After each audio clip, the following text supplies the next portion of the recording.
Buongiorno bianconeri, aujourd'hui vidéo improvisée. Hier on n'a pas fait le post-match du match Sassuolo-Juventus, défaite, deuxième défaite en Serie A pour la Juventus, qui vient, on le sait, dans un mois très fourni, un rendez-vous sur le terrain mais aussi juridique. Match sandwich entre les deux grandes occasions pour la Juventus d'avancer en Europa League, donc les deux matchs contre le Sporting. Néanmoins, voilà, je vous tenais à faire un petit point de situation vis-à-vis du match d'hier soir et aussi de la petite semaine qui va venir. D'ailleurs, ça va être, je pense, le titre de la miniature. Petite semaine, très ironique, bien entendu. Tout d'abord, merci de liker la chaîne, liker la vidéo, commentaire, parce que vous savez que c'est la meilleure façon de soutenir la chaîne. Et l'abonnement avec la petite cloche pour être mis au courant des prochaines vidéos et des prochains lives. Notamment, prochain live, vous doutez bien que ça sera jeudi pour le match contre le Sporting. Donc, parlons un peu du match de hier soir. Je ne dis pas ça en guise d'excuse, hein, le fait que ça soit un match sandwich entre les deux rendez-vous avec le Sporting, mais déjà, on le disait hier dans le pré-match avec Camille, moi j'avais le sentiment d'un match corvée. Quelque chose qu'on fait parce que voilà, à Reggio Emilia il faut y aller, c'est un rendez-vous calendarisé et donc il faut se présenter et obtenir une prestation. La compo initiale m'avait fait espérer que la Juventus prenne ce rendez-vous quand même un peu plus au sérieux que moi-même en tant que tifoso, mais là où moi je suis tifoso comme vous, je peux avoir un sentiment de nonchalance vis-à-vis de ce match. Néanmoins, l'équipe doit l'affronter vraiment avec la bonne mentalité. Et c'est ça qui est manqué hier soir. Mentalité qui n'est pas uniquement du ressort des joueurs, aussi de l'entraîneur, je tiens à le spécifier, hein, parce qu'on me dit souvent que je donne toujours des excuses à Allegri, mais en fait, ceux qui me connaissent bien savent que c'est juste pas la vérité. Et que j'essaie toujours d'avoir une vue objective et globale. Aujourd'hui, la vue objective et globale, vous le savez, c'est que non, Allegri n'exprime toujours pas un bon jeu. Et ça, à presque 2 ans de son retour à la Juventus, oui, c'est problématique, on ne va pas se le cacher. Et je disais, la compo initiale m'avait fait bien espérer parce qu'on y voyait la défense titulaire. Si Tech n'avait pas eu son petit souci contre le Sporting, il se serait bien entendu, ça aurait été lui dans la cage. Enfin, lui, pardon, pas élu. Ça aurait été lui dans la cage, alors que c'est Perin qui a pris le relais. Et Perin qui a eu une très bon impact sur cette Juventus. On a presque un gardien titulaire, un deuxième gardien. C'est un luxe. Mais hier, de la Juventus, les meilleurs ont été sûrement les 3 défenseurs et Perin lui-même. Ce qui en dit long, les gars. On a eu un milieu de terrain pratiquement inexistant. Paredes, toujours égal à lui-même, hein. Au moins aujourd'hui, je pense qu'on doit le remercier pour avoir eu son maillot sur lui. Mais il a été vraiment impalpable, on n'a pas senti qu'il était là. Et personnellement, avec tout ce qui s'est passé, donc la dispute du lundi de Pâques, la réconciliation qu'Allegri a proposée en conférence de presse, parce qu'il ne l'a pas descendu sur place publique, et limite, il lui a donné une deuxième chance en rentrant, enfin une énième chance en rentrant dans le match contre le Sporting. Lui, il ne s'est pas fait tout prêt, vraiment littéralement. Il avait déjà donné son maillot à un tifoso et il a pratiquement gâché le remplacement que Perin avait pourtant propitié en jetant le ballon dehors. Donc voilà, je pense que Allegri a donné toutes les chances à Paredes de se rattraper et je comprends même pas pourquoi hier il l'a mis titulaire. Oui, je pense que c'était pour les besoins de turnover de l'équipe, mais voilà. Très très mauvaise impression. Nicolo Fagioli, lui aussi, il a été assez brouillon hier. Je dis pas ça pour le but pris, parce que l'erreur est humaine. Ça arrive d'avoir une désattention comme ça, même qui peut coûter cher, qui peut clairement, là, hier, ça nous a coûté 2 points. On l'a vu en larmes. C'est vraiment dommage de voir ça. chez un de nos joueurs. Limite, j'ai envie de dire, c'est même dommage qu'il pleure parce que ça fait comprendre, enfin c'est à double tranchant. D'un côté, il y tient beaucoup à la Juventus et ça se voit.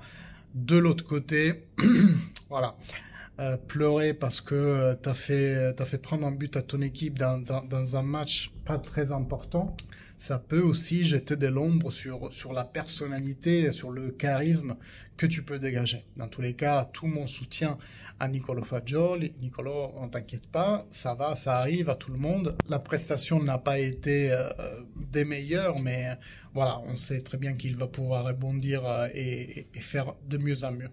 Je vais faire un peu le triptyque de ceux qui ont été un peu, voilà, parce que Paredes, Fagioli, c'est sûrement une note négative. Par contre, Rabiot, Kostic et Barbieri de l'autre côté, c'est une note en fait moyenne. Je leur donne peut-être un 5-5. J'ai le bras qui commence à fatiguer, je vais aller de l'autre côté. Et l'attaque, une insuffisance complète pour Milik. On s'est à peine rendu compte du fait qu'il était là. Vlahovic un peu mieux, mais voilà, toujours une stérilité constante de cette attaque qui certes n'est pas bien supportée, mais qui elle-même pourrait trouver un peu des meilleures solutions. Le problème c'est toujours le même, les gars, on ne joue pas 3-5-2, on joue 5-3-2. Et on est systématiquement avec deux lignes compressées juste en dehors de la surface en attendant l'adversaire. Et quand on repart mal, c'est-à-dire qu'on lance un long ballon sur les pointes en espérant qu'il la rattrape et qu'il fasse monter l'équipe, mais les défenseurs et les milieux ne montent pas ou pas assez vite. Et donc on se retrouve toujours compressé. Voilà, ça c'est vraiment la marque de signature de cette Juve. Bon, en venant un peu sur la semaine. Mercredi, rendez-vous hyper importante parce qu'il y aura la prononciation du CONI vis-à-vis de la pénalité de moins 15 points. Je vous rappelle qu'il y a 3 options. Soit on les enlève totalement, soit on les confirme totalement. Et il y a une infime possibilité que le CONI renvoie la décision à nouveau à la Cour d'appel fédérale en demandant d'appliquer les bons termes du droit. Moi, j'y crois peu et beaucoup de monde de ceux qui comprennent vraiment les questions juridiques et juridiques appliquées au foot n'y croient pas vraiment dans cette option. Surtout du fait que ça arrange personne en fait. Ça n'arrange pas la Juventus, ça n'arrange pas non plus la fédération parce que ça voudrait dire reporter encore l'incertitude vis-à-vis de ce classement. Et ce classement, il est incertain, que ce soit pour la Juve ou pour les autres équipes, aussi de tête de classement qui attendent des certitudes pour savoir si elles sont, avec les points actuels, dans la zone euro ou pas. On est à quoi ? 9-8 matchs de la fin du championnat, donc à un moment donné, je pense que tout le monde a besoin de clarté. C'est pour ça qu'on pense qu'il y aura une décision nette, soit en faveur des 15 points, soit qui va détruire cette injustice énorme que la Juventus a subie cette année, et surtout, ça n'effacera pas les dommages que cette décision a causé. Je le répéterai à l'infini, ce championnat, il est faussé du moment où on a affiché les moins 15 points pour la Juventus sur le classement. Et après, on aura bien entendu jeudi le match contre le Sporting qui va donner le point final, je pense, à toute cette question, à toute cette première partie du mois d'avril, en nous disant si oui ou non la Juve avance en demi-finale ou pas. On y va avec l'avantage d'un but, on a conquis la première victoire dans un match assez équilibré à domicile. Donc la crainte principale, c'est que le Sporting, appuyé aussi par son public, puisse faire une prestation beaucoup meilleure de celle de l'aller. Et en face, la Juventus devra répondre avec une prestation tout autant solide.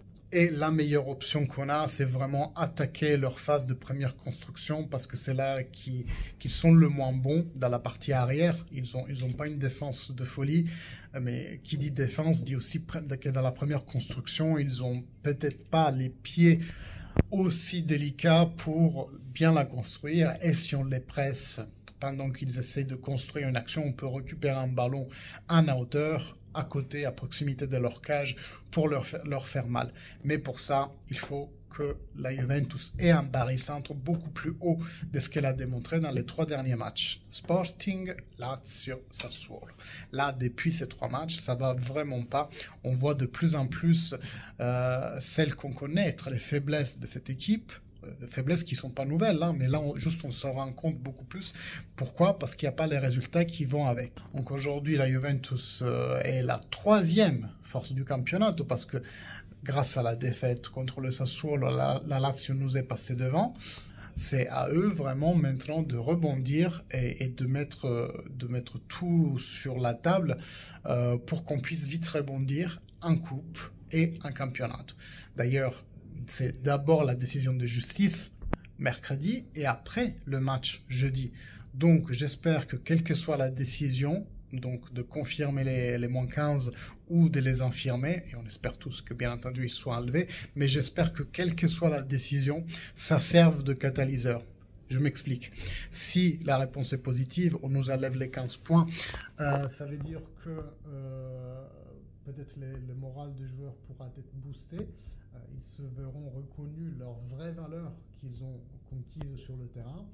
Et si les moins 15 sont confirmés, eh bien, j'espère au moins que ça va leur donner la même rage qu'ils ont eu, la même réaction qu'ils ont eu quand la pénalité a été donnée au départ, parce que plusieurs dans le vestiaire l'ont dit, Rabiot, Danilo ont dit que les moins 15 ont été vraiment une motivation pour cette équipe, et limite c'est ça qui a ressoudé le groupe. Après une période hyper difficile, post-Maccabi, post-Monza, on avait on a été au fond du tonneau, ça les a fait rebondir. Donc moi j'espère que la décision, soit-elle positive ou négative, ça serve aux joueurs pour se résolidariser autour d'objectifs communs et qu'ils puissent avancer et terminer dignement cette saison qui a été catastrophique. Catastrophique pour le jeu exprimé, catastrophique en certaines parties pour les résultats, et catastrophique en ce qui concerne l'image médiatique et les tracas judiciaires. Et là, vraiment, la Juventus a peu de responsabilité parce que vous connaissez le climat. Quoi que la Juventus fasse, c'est négatif. D'ailleurs, en ce moment, je vous dis, il y a tout qui revient sur table avec Moggi, Calciopoli, tout ça. Donc, bien, on est à l'écoute. Je vous tiendrai au courant de tout ce qui se passe. La vidéo résumée des histoires judiciaires, je ne l'ai pas oubliée, je vais la faire. Il me manque juste le temps, en fait. Donc, restez connectés, like, commentaire à la vidéo, abonnement et cloche. Ça aide énormément la chaîne. Ces petites actions pour vous sont hyper importantes pour la chaîne. Et on se voit bientôt avec d'autres vidéos. Et n'oubliez pas, jeudi soir, match capital pour la saison contre le Sporting. Je vous salue et fine à la fine, Forza Juve. Ciao.